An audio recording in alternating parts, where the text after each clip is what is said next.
ইমান সাহেবের দিন আজি আর দিন। এই ইমান সাহেব আসা না মসজিদত দেখে যাও।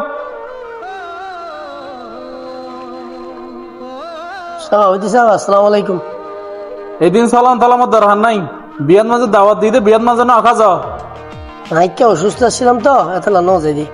অসুস্থ ছিলা নি কে ছিলা আই বালা করে জানি বেইনা ফদর নামাজ পড়তে সেটা মসলি এক কলারে ইতার তুমি হই দিও, তুমি নিজেও নগিলা মসলি এক কলারে যাইতে ন দিলা আর মান সম্মান রাখছো না তোমারা। অন্য যদি মান সম্মান চিনিতেন আজ মসজিদের সভাপতি হলে অন্যর নাচ গান চালানো হইতেন। ইমান সাহেব তুই জুম বেতন ফো বেকুন আর ফগড় দি দে, আর ফগড় টিয়া দি তোমার সংসার চলে দে, তুই আবার আর ফতুয়া দাও।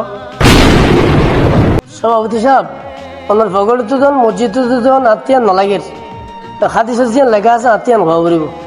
ইমান সাহেব আয়োগ এত সভাপতি হয়ে তুমি আর এত বড় হতা হইয় তোমার সরি গিয়েই। সভাপতি সাহেব সরি জালে যোগ্যই আত্মপক্ষতা হওয়া পড়িব। তোমার এর সাথে সময় দি এর সাথে ভিতরে যাবা গই তোমার টিয়া পয়সা লই রে আই ইমান সাহেব এটা আর গুয়া নিয়ম।